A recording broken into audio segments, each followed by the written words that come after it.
Good morning students. देखिए हम लोग डिस्कस कर रहे हैं 18th सेंचुरी डिबेट या इसे ट्रांजिशन डिबेट भी बोलते हैं, यानी संक्रमण विवाद, संक्रमण पर बहस। संक्रमण क्या है? यानी मध्यकाल से हम आधुनिक काल की ओर गए तो उसे संक्रमण कहा जाता है। ठीक है, तो देखिए बहस का जो सिलसिला है वो चला चार विचारधाराओं को लेकर। चार विचारधाराएं कौन कौन सी है? एक तो समकालिक लेखक थे, कंटेम्प्रेरी राइटर्स। कुछ साम्राज्यवादी इतिहासकार थे, यानी एम्पेरियलिस्ट हिस्टोरियंस। कुछ मार्क्सवादी इतिहासकार, जिसे हम परंपरावादी इतिहासकार भी कहते हैं या हम इन्हें राष्ट्रवादी इतिहासकार भी कहते हैं। और फिर है रिविजनिस्ट हिस्टोरियंस, यानी संशोधनवादी जो इतिहासकार हैं।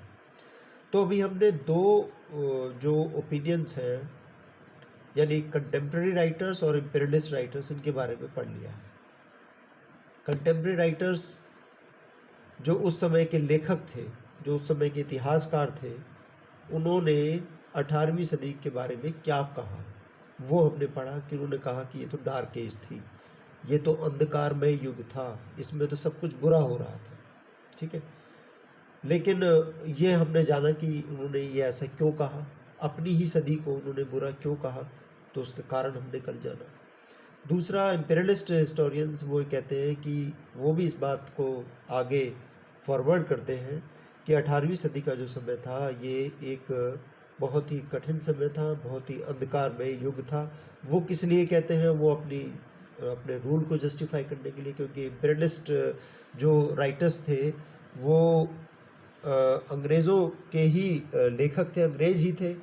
तो नेचुरली वो अपने रूल को जस्टिफाई करने के लिए उस समय को यानी मुगल काल को वो निश्चित रूप से बुरा काल ही कहेंगे, अंधकारमय युग कहेंगे। तो अब जो है दो और जो व्यूज़ हैं वो हम आज जानेंगे कि मार्क्सिस्ट व्यू क्या है और जो संशोधनवादी जो विचारधारा है वो क्या है। तो देखिए मार्क्सिस्ट इतिहासकार जो है वो क्या करते हैं, वो 18वीं सदी के बारे में जो उन्होंने अध्ययन किया है उसमें उन्होंने फोकस किया है एक चीज़ पर, जिसको बोलते हैं वर्ग संबंधों के ऊपर। उन्होंने वर्ग संबंधों को ज़्यादा तवज्जो दी। ये क्या है, वर्ग संबंध क्या है? वो कहते हैं कि 18वीं शताब्दी में जो नोबल्स थे, नोबल्स यानी मुगल मनसबदार, ठीक है, मुगलों के दरबार में रहने वाले मुगल मनसबदार जो थे वो राजाओं से भी ज़्यादा शक्तिशाली हो गए थे। मार्क्सिस्ट हिस्टोरियंस वो ये कहते हैं कि जो उन्होंने क्लास रिलेशंस को स्टडी किया, उन्होंने वर्ग संबंधों को स्टडी किया, और उसमें उन्होंने ये बताया है कि उस समय जो मुगल मनसबदार थे वो राजा से भी यानी बादशाह से भी ज़्यादा पावरफुल थे, शक्तिशाली थे। साथ ही साथ उन्होंने कहा कि एक बहुत ज़्यादा शोषण का काल चल रहा था। There was a long lasting exploitation of peasants by the इजारदार्स एंड द मिडलमैन, यानी बिचौलियों जो थे और जो इजारेदार थे, ठीक है, वो किसानों का बहुत ज़्यादा शोषण कर रहे थे उस समय। और ये कहा कि 18वीं शताब्दी में जो वर्ग संबंध थे वो बदल रहे थे और बहुत ज़्यादा करप्शन, बहुत ज़्यादा भ्रष्टाचार उस समय व्याप्त था। कुछ मार्क्सवादी इतिहासकार कहते हैं कि राजस्व का नियमित इकट्ठा हो पाना उस समय मुश्किल हो गया था, क्योंकि धीरे धीरे एक्सपेंशन होता जा रहा था, मुगल साम्राज्य का विस्तार होता जा रहा था, जागीरों की कमी होने लग गई थी और अग्रेरियन क्राइसिस, आपने देखिए लास्ट सेमेस्टर में औरंगज़ेब के पतन के कारण पड़े थे, मुगल साम्राज्य के पतन के कारण पड़े थे। तो उसमें मैंने आपको बताया था कि जो कृषि संकट है, जो जागीरदारी का संकट है, वो बहुत बड़ा संकट था, जिसे कहा जाता था कि एक अनार 100 बीमार, कि जागीर कम है और मनसबदार ज़्यादा है। ठीक है, इसलिए मनसबदारों को उनकी तनख्वाह के एवज में जो है जागीर देनी शुरू कर दी थी, लेकिन जागीरों की धीरे धीरे कमी हो गई थी। और मार्क्सवादी इतिहासकार ये भी कहते हैं कि धीरे धीरे जो रीजनल पावर्स थी, यानी प्रांतीय शक्तियाँ जो है वो उभर के आ रही थी उस समय तक। तो मार्क्सिस्ट इतिहासकारों का या राष्ट्रवादी इतिहासकारों का ये विचार था, लेकिन इस विचारधारा को भी चैलेंज किया गया समय के साथ। कुछ ऐसे राइटर्स हुए जिन्हें रिविजनिस्ट राइटर्स कहा जाता है, यानी संशोधनवादी इतिहासकार कहा जाता है, जैसे सीमा अलावी, मुजफ्फर आलम, C.A. बेली, संजय सुब्रमण्यम और बहुत से अन्य इतिहासकार। इनको बोलते हैं संशोधनवादी इतिहासकार। वो क्या कहते हैं, देखिए वो उनके जो विचार हैं, उनके जो ख्याल हैं वो बिल्कुल मुख्तलिफ हैं। वो स्कॉलर्स कहते हैं, उन्होंने जो रिविजनिस्ट राइटर्स का क्या मतलब है, यानी उन्होंने रिवाइज किया जो पहले कहा गया था उसको। पहले क्या क्या कहा गया था कि 18वीं सदी का जो समय है ये एक डार्क पीरियड है, अंधकारमय युग है। उन्होंने इसको जो है चैलेंज किया। उन्होंने कहा कि ये पतन का समय नहीं था, ये डिक्लाइन का पीरियड नहीं था, बल्कि ये तो बहुत ही डायनेमिक पीरियड था, बहुत ही प्रगतिशील समय था कि जब सामाजिक, राजनीतिक और आर्थिक क्षेत्र में महान परिवर्तन हो रहे थे। It was a very dynamic period which included developments in socio political and economic spheres. उनके विचार बिल्कुल अलग हैं।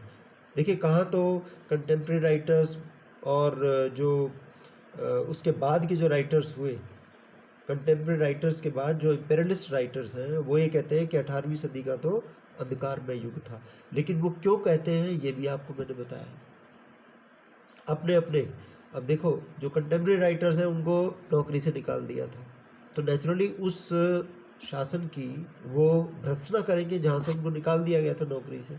ऐसे इम्प्रेंटिस राइटर्स जो है अपने व्यू को जस्टिफाई करना चाहेंगे ताकि उनको शासन के लिए जो है एक बेस बन सके उनका, ठीक है। तो वो ये कहते हैं, यानी रिविजनिस्ट जो जिन्होंने रिवाइज किया इस व्यू को, रिविजनिस्ट हिस्टोरियंस, वो ये कहते हैं कि ये जो पीरियड था ये बहुत ही डायनेमिक, बहुत ही प्रगतिशील और जिसमें सामाजिक, राजनीतिक और आर्थिक क्षेत्र में बहुत डेवलपमेंट्स हुए।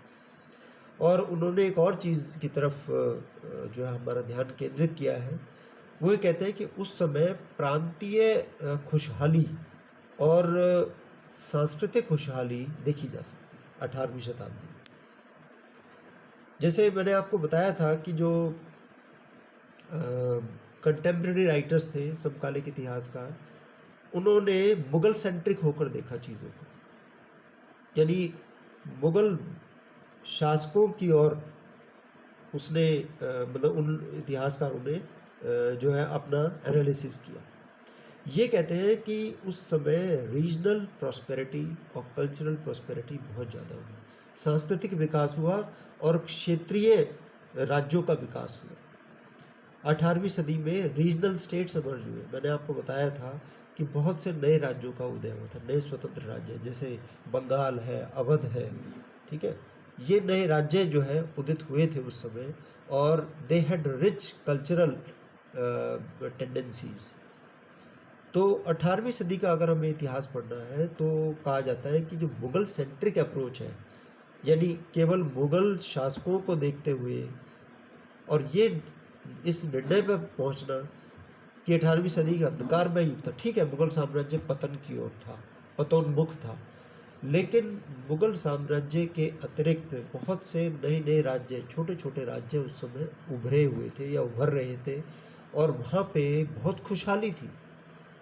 तो ये कहना गलत होगा केवल हम मुग़ल शासकों को देखकर कहें कि कोई जो सदी है वो बहुत ही पिछड़ी हुई सदी थी या बहुत ही अंधकारमय सदी थी, तो हमारा कहना ये गलत होगा। और संशोधनवादी इतिहासकार एक बात और कहते हैं कि ये वो समय था कि जब मिडिल क्लास यानी मध्यम वर्ग उभर रहा था भारत में, और यही वो मध्यम वर्ग था जिसने आगे आने वाले समय में भारत के स्वतंत्रता संग्राम में, यानी अंग्रेज़ों से स्वतंत्र होने के लिए एक बहुत महत्वपूर्ण रोल अदा किया था। ठीक है? तो ये चारों जो व्यूज़ हैं हमें इनको लेकर चलना होगा, एक-एक को हमें एक्सप्लेन करना होगा। सबसे पहले हमें कंटेम्परेरी राइटर जो उस समय के जो लेखक थे, ठीक है? लेखक थे, चाहे वो कवि थे, चाहे वो इतिहासकार थे, ठीक है? उनकी क्या राय है उस समय के बारे में। फिर हमें दूसरी जो अप्रोच लेनी है वो इम्पीरियलिस्ट राइटर्स, यानी इम्पीरियलिस्ट मतलब अंग्रेज़ों ने क्या लिखा है इसके बारे में, उनका व्यू पॉइंट लेना है, उसको फिर उसकी आलोचना करनी है। इसी तरह से तीसरा जो मैंने आपको बताया कि जो ट्रेडिशनल अप्रोच है, यानी मार्क्सवादी इतिहासकार हर एक इतिहास में हर एक घटना के पीछे वो आर्थिक कारण देखते हैं और वर्ग संबंधों को देखते हैं। मार्क्सिस्ट हिस्टोरियंस का ये मानना था। मार्क्सवादी विचारधारा क्या थी? आपने कुछ पॉलिटिकल साइंस में पढ़ी होगी। मार्क्सिस्ट विचारधारा ये कहती है कि सारी जो हिस्ट्री है, all history is the study of class struggle, ठीक है? यानी सारा इतिहास वर्ग संघर्ष का इतिहास है कि वर्गों के बीच में संघर्ष होता रहा है। तो यहाँ भी देखिए मार्क्सिस्ट हिस्टोरियंस ने क्लास रिलेशंस को स्टडी किया, वर्ग संबंधों को स्टडी किया कि देखिए नोबिलिटी जो है वो कितनी स्ट्रांग होती जा रही है और जो बादशाहत है वो कितनी कमज़ोर होती जा रही है।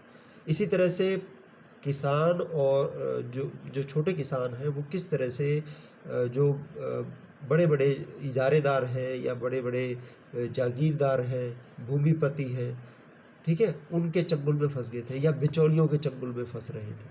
तो उन्होंने क्लास रिलेशंस को स्टडी किया। लेकिन रिविजनिस्ट हिस्टोरियंस जो है उन्होंने एक बिल्कुल मुख्तलिफ विचार दिया और वो ये था कि 18वीं सदी की का जो समय था वो निश्चित रूप से मुग़ल साम्राज्य के लिए तो पतन का काल था, लेकिन अगर टोटलिटी में अगर हम भारत को देखें तो उस समय वो बहुत ही डायनामिक पीरियड था जिसमें there was marked changes, there was transition in the socio political and economic spheres, यानी सामाजिक राजनीतिक आर्थिक क्षेत्र में जो है एक संक्रमण का काल था। जो पुरानी व्यवस्थाएं थी वो बदल रही थी, नई व्यवस्थाएं सामने आ रही थी। तो ये सारा डिबेट है। I hope you understand this. अगर आपको अभी भी समझ में नहीं आता है तो आप मुझे व्हाट्सएप पे मैसेज कर देना या मैं इसको दोबारा टेकअप कर लूँगा, क्योंकि थोड़ा सा इसमें इतिहासकारों के बारे में आपको पढ़ना पड़ रहा है, क्योंकि ये आपने इस तरह से पहले नहीं पढ़ा है। Thank you.